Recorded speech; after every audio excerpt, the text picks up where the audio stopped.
Ciao everybody, Cullen Gandy here coming at you with another video about mortgage finance. This one's specifically geared to you guys who are hopefuls to become mortgage loan originators. I know that you are looking for any information that you can find in order to help yourselves get over that hurdle of passing the SAFE test. So hopefully today what I'm going to be talking about, which has to do with QM or qualified mortgages, helps you get just a little bit closer to that goal and gets you right down the road to the financial success that you want to be at. So for those of you that don't know, QM mortgages are qualified mortgages. I guess that's redundant, QM mortgages.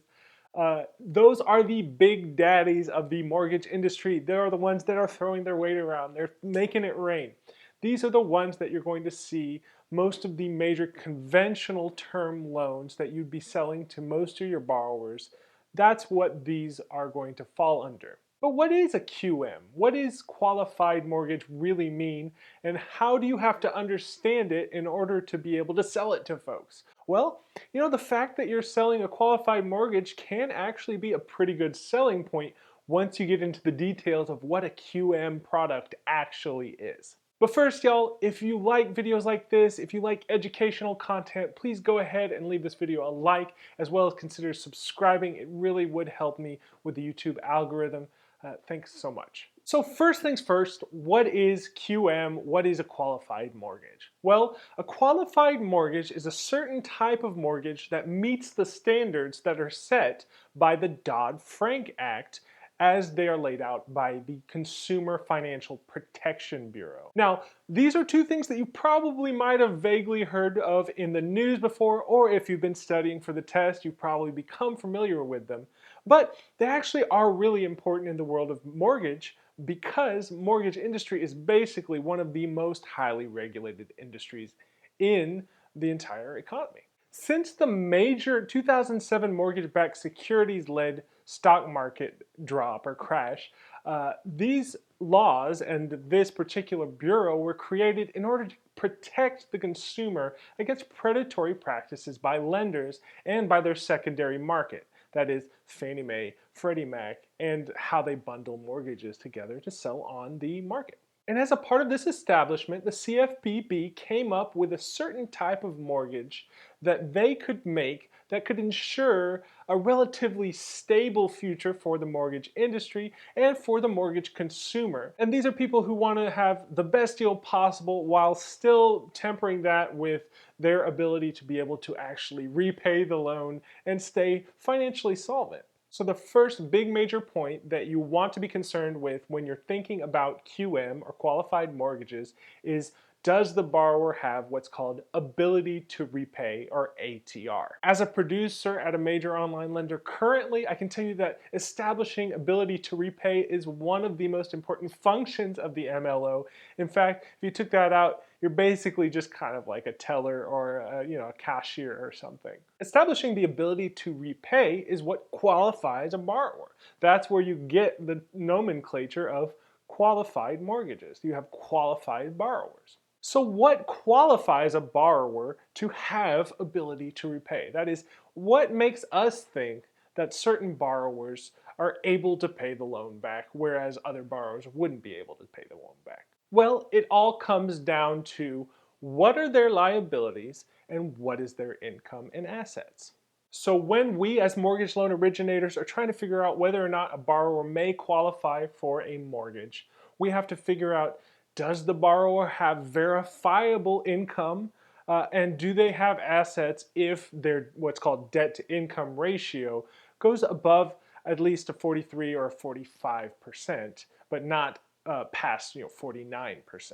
See, conventional wisdom for qualified mortgages is that you don't want to have qualified mortgages exceed 43%. However, for liquidity's sake, if we can establish at a little bit higher debt to income ratios, like say 45, 46, 47%, there was a patch put in for those lenders that are selling to Fannie Mae and Freddie Mac that lets them to establish ability to repay at slightly higher debt to income ratios. So what are each of the individual pieces of information that you need in order to make sure that the debt to income ratio meets qualified mortgages standards? Well, you got to take into account the verifiable income by month, right? You have to take in assets a lot of times. If assets are required for like reserves, you have to be able to also calculate what are all of their credit obligations. So what you're going to do is you're going to pull up their credit report.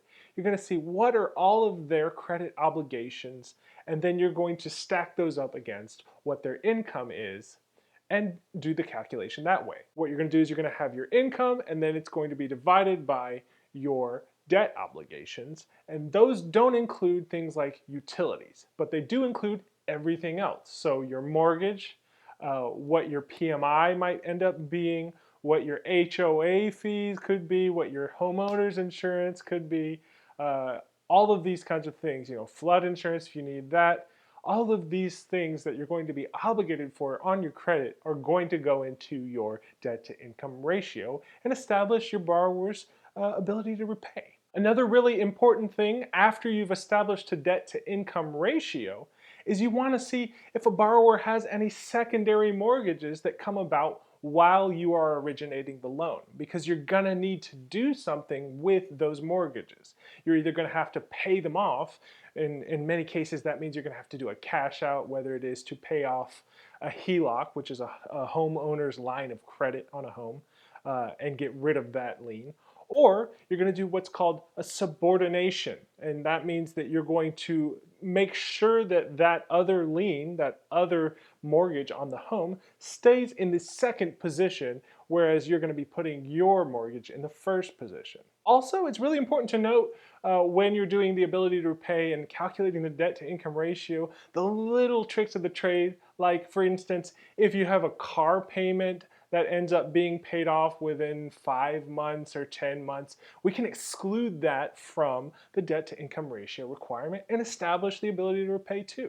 Another thing that I do all the time at my company is we can, qualify borrowers at 45 to 49%, but above 45%, that's when I, as a mortgage loan originator, have to establish that they have enough assets to provide for the reserve payments of all of their other debt obligations for up to a year. So basically, if we can prove that these borrowers have enough assets to pay for their obligations as they currently stand for up to a year, we can still qualify these borrowers as having the ability to repay the loan. Now, all of that being said about what a DTI is and how the borrower gets ability to repay, what is going to exclude a loan from being a qualified mortgage? What can qualified mortgages not have? So a loan is not going to be QM, for example, when it has negative amortization. That means that if you pay down the loan and then at the end of the term of your loan, you end up owing more than you started out with,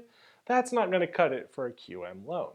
And that makes sense. I mean, the CFPB isn't going to protect the consumer by having them have to pay more than when they started out for when they, started paying the loan in the first place, right? Another really good example of something that's not going to be QM is an interest-only loan. That's a loan where the principal remains the same, the amount that you borrow remains the same, and you only pay off the interest. That's kind of like running on a hamster wheel and not really getting anywhere. You're doing a lot of exercise financially, but you're not really getting any fitter. A QM loan doesn't have a balloon payment.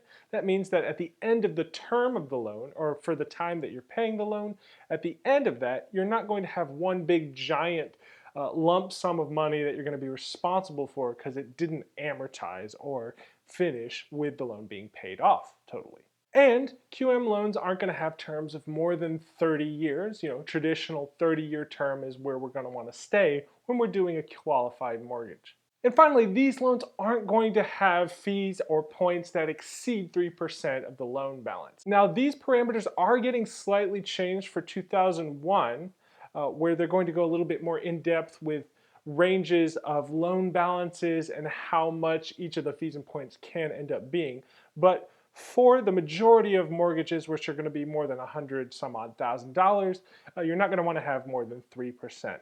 One of the new things that came with January 2021, and that's kind of getting a slow rollout, is the idea that a borrower is going to have ability to repay if the annual percentage rate or the loan interest rate with costs doesn't exceed 1.5% of the average prime offering rate. That means that, if there's a loan and you're giving an annual percentage rate that doesn't exceed 1.5% of, let's say, a bunch of other similar loans that are priced within that range, you're probably good. Your borrower probably has the ability to repay there. My girlfriend Anna Sanchez, she's also a fabulous MLO herself, and she has her own way of calculating what ability to repay is, which is sort of an anagram, right? You can call it like that. Okay. The ability to repay has 8 parts, and I call it ISMOCA, which is income, credit, employment, DTI, monthly mortgage payment, any other mortgage payments, current expenses, not including utilities, and, of course, the amount of the new loan. So that's going to do it for this video, guys. I hope you got a lot of value out of it and that you now understand a little bit better what a qualified mortgage is. There are going to be new addendums to what a qualified mortgage will become, the rest of 2021. But as it stands now, this is where we're at, and I hope you have a good grasp on it because I know that you'll probably get a question or two on the MLO safe test about it. That being said, guys, I hope you really enjoyed this video, and if you liked it, please go ahead and just let me know you liked it, and hit that subscribe button and the notification bell so I can notify you about it, because I want to notify you, and I want to see you back here with me. Thanks so much, and have a great rest of your day. Ciao.